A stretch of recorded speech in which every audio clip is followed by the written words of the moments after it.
AI impact summit Delhi, India का global tech moment, और वहां से निकला एक रोबोट स्कैंडल। क्या एक चाइनीज रोबोट को मेड इन इंडिया इनोवेशन बता दिया गया? आज हम पूरा ब्रेकडाउन करेंगे, फैक्ट्स, कंट्रोवर्सी और क्रेडिबिलिटी का इशू। सबसे पहले कॉन्टेक्स्ट समझते हैं।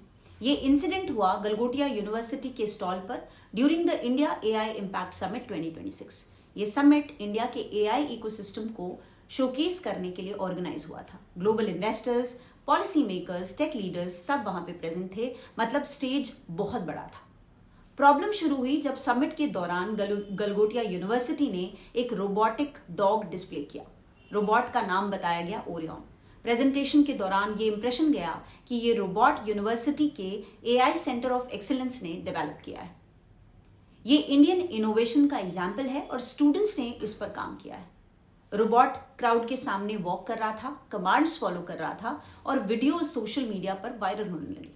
लेकिन टेक कम्युनिटी के लोगों ने इमीडिएटली नोटिस किया कि ये रोबोट फेमिलियर लग रहा है। इंटरनेट डिटेक्टिव्स एक्टिव हो गए। ऑनलाइन यूजर्स ने कंपेयर किया और आइडेंटिफाई किया कि ये रोबोट एक्चुअली यूनिट्री गोटू है। ये एक commercially available Chinese robotic dog है। ये ओपन मार्केट में इजीली अवेलेबल है and the price ranges between 2 to 3 lakhs।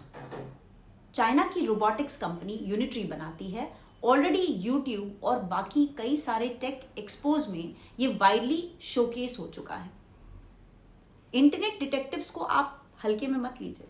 आज के डिजिटल जमाने में हर इवेंट और क्लेम, हर डेमो सब पब्लिक माइक्रोस्कोप के नीचे होता है।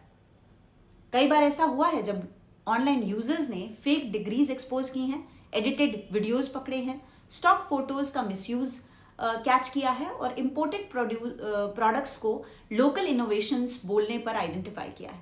इंटरनेट डिटेक्टिव्स का काम सिंपल होता है, कंपेयर करो, रिवर्स इमेज सर्च करो, स्पेसिफिकेशंस मैच करो, ऑफिशियल वेबसाइट्स चेक करो और फिर सच बाहर आ जाता है।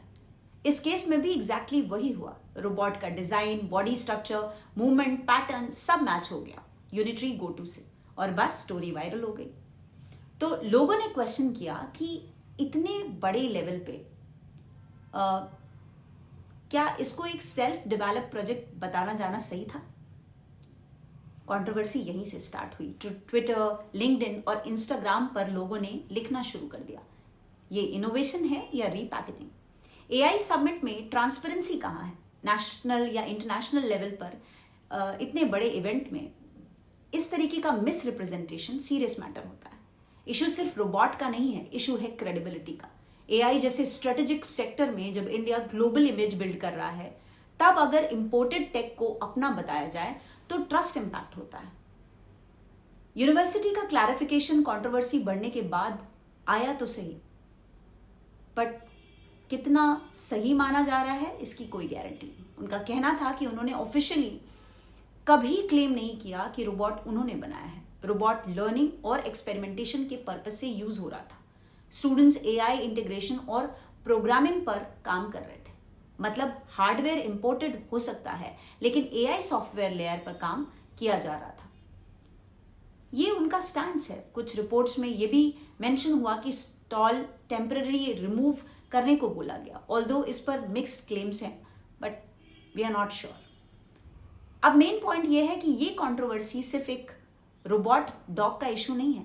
ये 3 बड़े सवाल रेज करता है। पहला तो ट्रांसपेरेंसी, क्या क्लियर कम्युनिकेशन था कि हार्डवेयर इंपोर्टेड है?